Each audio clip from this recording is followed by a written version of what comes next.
panggung termegah sepak bola Eropa, hanya ada satu nama yang berdiri sendiri. Bukan karena jumlah golnya yang fantastis atau skill individu yang memukau seperti ilusionis, melainkan karena warisannya, sebuah warisan yang terukir dari 4 gelar Liga Champions UEFA, sebuah pencapaian yang hingga hari ini tak tersentuh. Lahir di Suriname, dibesarkan di Belanda, dan diukir oleh sepak bola total football Ajax Amsterdam.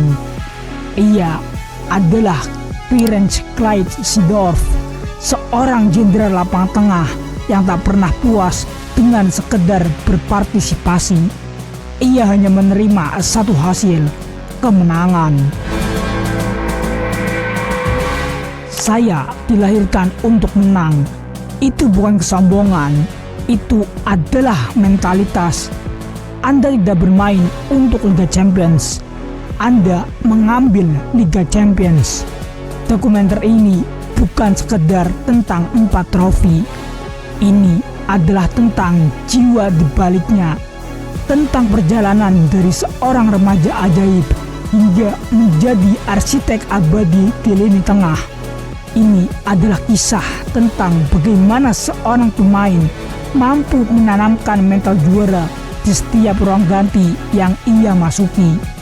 Dari Amsterdam ke Madrid, dan puncaknya di bawah lampu San Siro yang keramat. Mari kita selami kisah Clarence Seedorf, satu-satunya manusia yang mampu mendefinisikan dominasi kontinental di 4 era yang berbeda. Dan inilah kisahnya.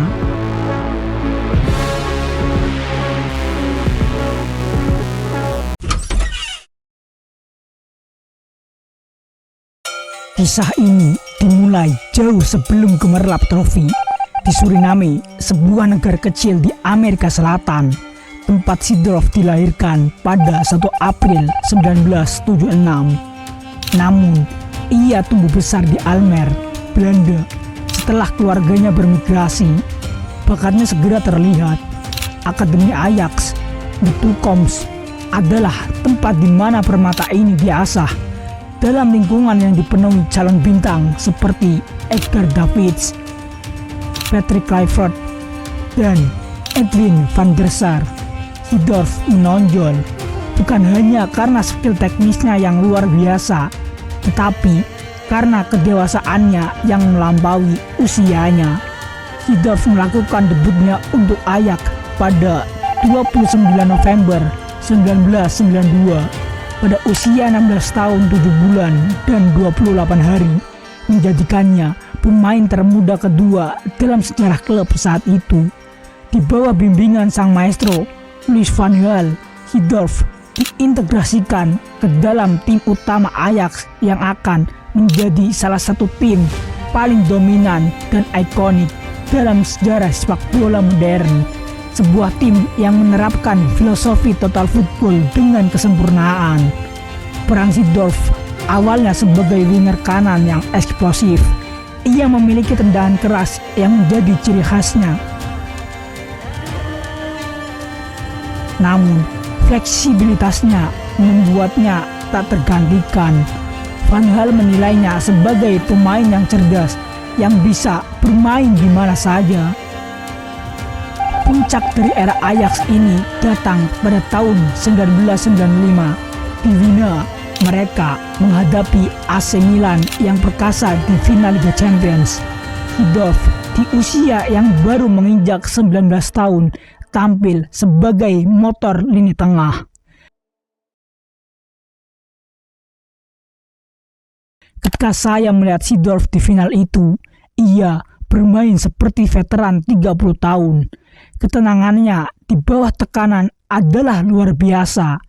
Anda tahu dia akan menjadi pemain hebat, tetapi memenangkan Liga Champions di usia 19 tahun itu adalah mentalitas yang berbeda.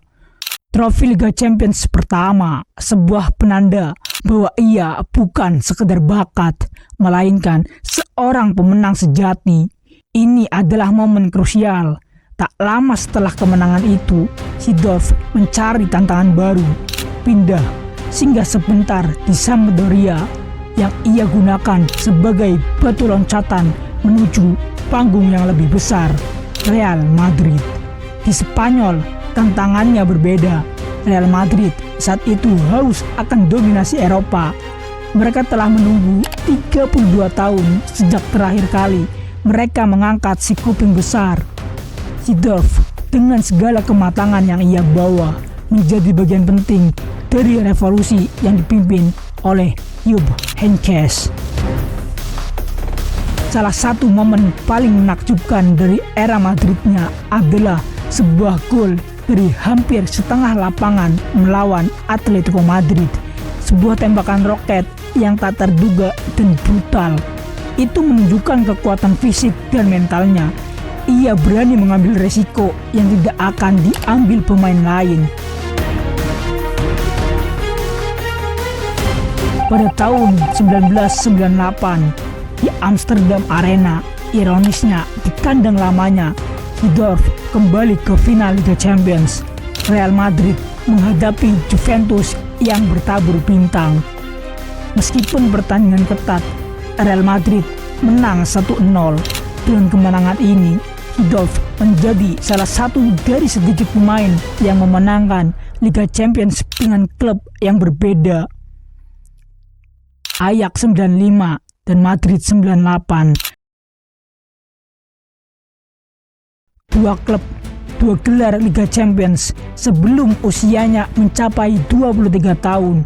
Bagi kebanyakan pemain, ini sudah merupakan puncak karir. Namun, di Real Madrid, guncangan internal dan pergantian pelatih yang konstan membuat stabilitasnya terancam. Meskipun Seedorf masih bermain apik, ia merasa energi di klub ibu kota Spanyol itu mulai terkuras. Pada akhir tahun 1999, ia mencari tantangan baru di Italia dan klub tujuannya adalah Inter Milan. Kepindahannya ke Inter pada Desember 1999 adalah investasi besar bagi Nerazzurri yang berambisi memutus dominasi rival mereka di Serie A. Di San Siro, Seedorf diharapkan menjadi motor lini tengah yang menggabungkan kekuatan dan kreativitas. Namun, masa-masa di Inter dari 1999 hingga 2002 seringkali digambarkan sebagai jeda yang menggelisahkan dalam karir besarnya. Inter Milan saat itu sedang berada dalam masa-masa penuh gejolak. Mereka sering berganti pelatih dan gagal membentuk inti tim yang solid. Selama 2,5 musim di Inter Milan, Seedorf tampil dalam 93 pertandingan, mencetak 14 gol. Secara individu, ia tetap bersinar, tapi secara kolektif, ia gagal memenangkan satu pun trofi besar. Puncak prestasi datang di musim 2001-2002. Inter Milan memimpin perburuan Scudetto hingga hari terakhir musim. Mereka hanya perlu menang melawan Lazio, tetapi secara mengejutkan kalah 4-2. Kekalahan itu begitu menghancurkan dan Seedorf adalah salah satu pemain yang terlihat paling terpukul. Meskipun gagal meraih trofi, Seedorf meninggalkan warisan individu seperti 2 gol fantastisnya melawan Juventus di tahun 2002.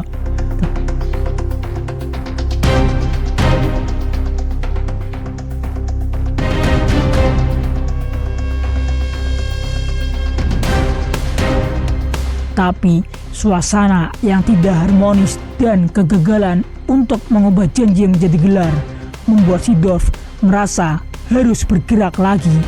Ia membutuhkan tempat yang menghargai ketenangan dan kepastian untuk menang. Saat di Inter, saya memberikan segalanya, tapi saya butuh tempat di mana semua orang fokus pada hal yang sama, kemenangan. Bukan hanya potensi kemenangan. Di Milan, saya tahu saya akan menemukannya. Pada tahun 2002, takdir memanggil. Dalam salah satu transfer paling bersejarah dan ironis di Derby della Madonnina, Seedorf berpindah dari biru hitam ke merah hitam. Langkah ini bukan hanya tentang pindah klub, ini adalah tentang menemukan identitas dan kesuksesan yang telah menunggunya. Babak terbesar dalam legasinya, AC Milan, telah tiba.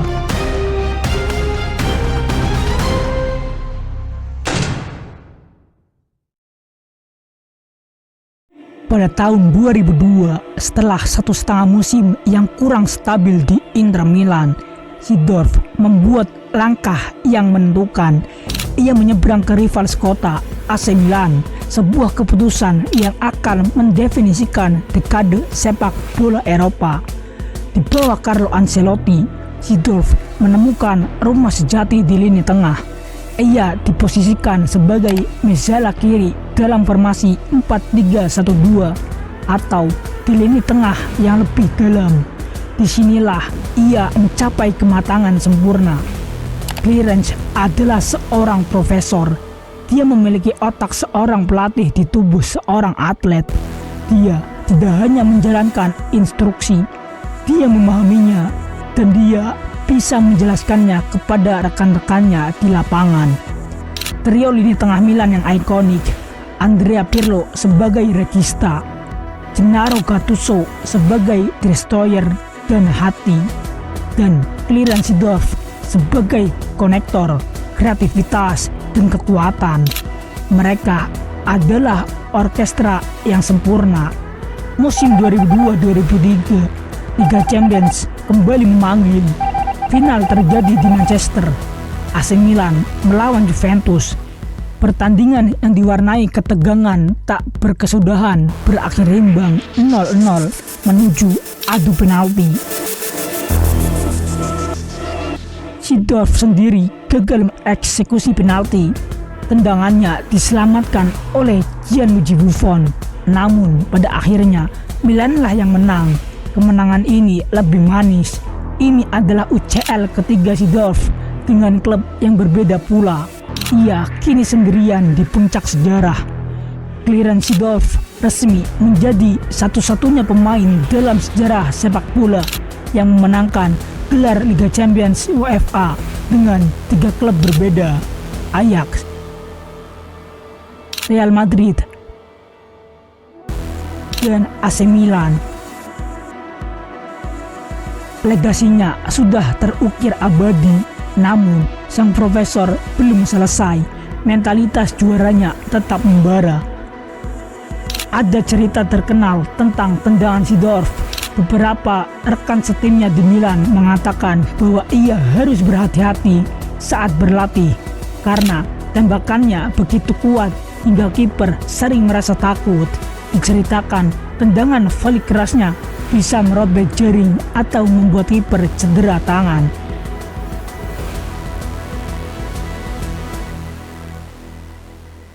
Karir Seedorf di Milan adalah dekade penuh naik turun, termasuk kekalahan paling menyakitkan dalam sejarah final Liga Champions, Miracle of Istanbul pada 2005, di mana Milan memimpin 3-0 namun dikejar dan dikalahkan oleh Liverpool. Kekalahan itu akan menghancurkan semangat tim lain, namun Milan adalah Milan dan Seedorf adalah motornya. Mereka menggunakan kekalahan itu sebagai bahan bakar. 2 tahun kemudian, kesempatan balas dendam datang. Final Liga Champions 2007, lawan yang sama, Liverpool. Hal ini, Seedorf dan Milan datang dengan tekad baja. Setelah Istanbul, kami tahu kami harus kembali. Itu bukan hanya tentang memenangkan trofi, itu tentang membuktikan bahwa kami lebih besar dari kekalahan terburuk kami. Clarence adalah yang paling vokal di ruang ganti. Dia menuntut kesempurnaan. AC Milan menang 2-1 dan di malam yang dingin di Athena, Clarence Seedorf mengukir sejarah yang mungkin tak akan pernah terpecahkan. Ia kini memegang 4 gelar Liga Champions dengan 3 klub berbeda. Total 125 penampilan UCL menjadikannya salah satu pemain dengan penampilan terbanyak. Di Milan, ia juga memenangkan 2 gelar Serie A, 2 piala Super UEFA, 1 piala dunia antar klub FIFA, dan 1 Coppa Italia. Ia bermain untuk Milan selama 10 tahun, dari 2002 hingga 2012, menjadi salah satu pemain asing dengan penampilan terbanyak.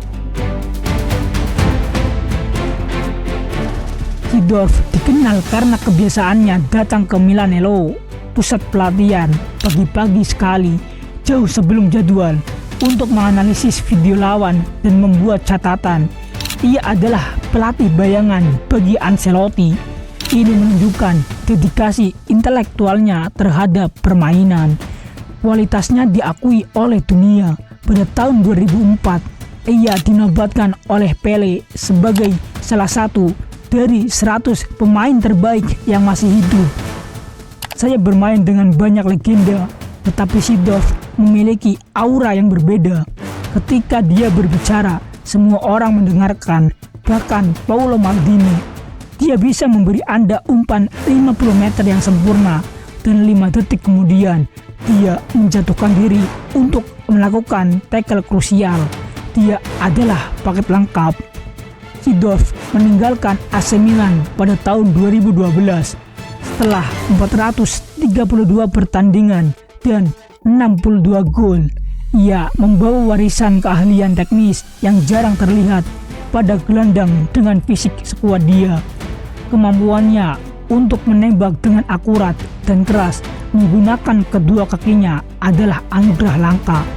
Dia bukan hanya mengandalkan kekuatan, tetapi juga presisi. Clarence Seedorf for me is the most underrated player in the Champions League. This guy won 4 Champions Leagues, 3 of them with different teams. Won in 3 different teams.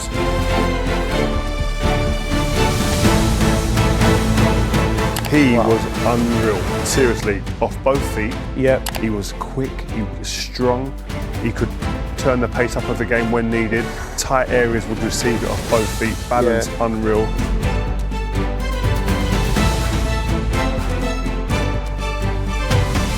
He done things that drew. You just thought, how was that possible? But he never got like the superstardom kind of vibes of some other players. That was against us there. Anehnya, karir internasional Seedorf dengan Belanda tidak mencapai puncak yang sama dengan klubnya. Bagian dari generasi emas Ajax 90-an, Belanda selalu masuk sebagai favorit, namun gagal di babak-babak krusial. Euro 96, Piala Dunia 98, dan Euro 2000. Kegagalan ini seringkali disalahkan pada friksi di dalam tim yang terbagi berdasarkan latar belakang etnis.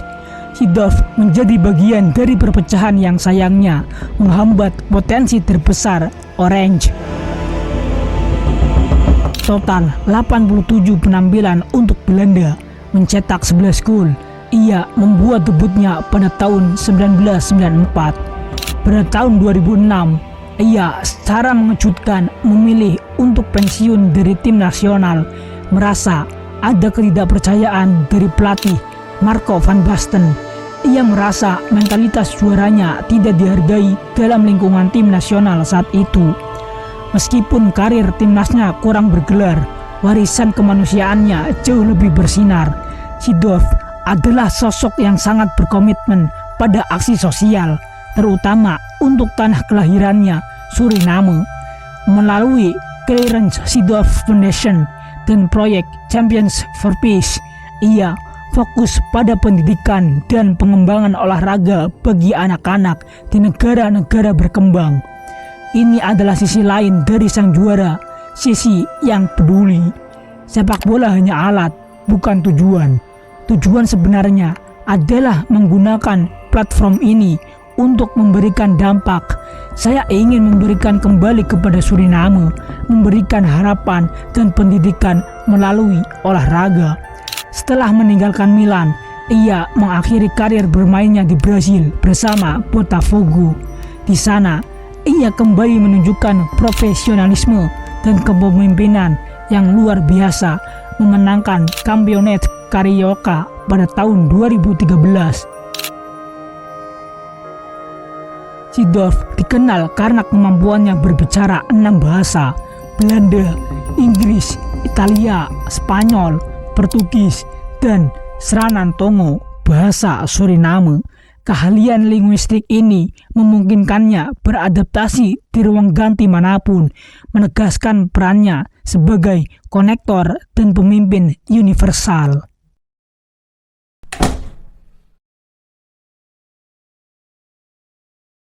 Clarence Seedorf adalah perwujudan dari kecerdasan, ketahanan fisik, dan mentalitas juara yang tak tertandingi. Keempat gelar Liga Champions bukan kebetulan. Itu adalah hasil dari perencanaan, adaptasi, dan kepemimpinan. Dia memiliki tembakan yang keras, passing yang brilian, dan fisik seorang dewa. Tapi yang paling penting, dia adalah seorang pemimpin. Dia adalah satu-satunya pemain yang memenangkan UCL dengan 3 klub, dan itu menceritakan semuanya tentang seberapa cepat dia beradaptasi dan seberapa besar pengaruhnya. Setelah pensiun, ia sempat mencoba karir kepelatihan, termasuk kembali ke AC Milan. Namun tampaknya Magic di pinggir lapangan belum secerah di lini tengah. Ia kini aktif sebagai duta, komentator, dan tokoh yang vokal dalam isu rasisme dalam sepak bola. Legenda 4 trofi, ia telah meninggalkan jejak kaki yang tak terhapuskan di sejarah sepak bola Eropa. Ia adalah definisi dari seorang juara yang melampaui klub, melampaui generasi. Kita telah melihat bagaimana seorang anak dari Suriname bisa mendominasi panggung Eropa.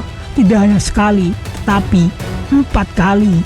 Dan untuk alasan itu, nama Clarence Seedorf akan selalu dikenang sebagai sang arsitek abadi dari kejayaan Liga Champions.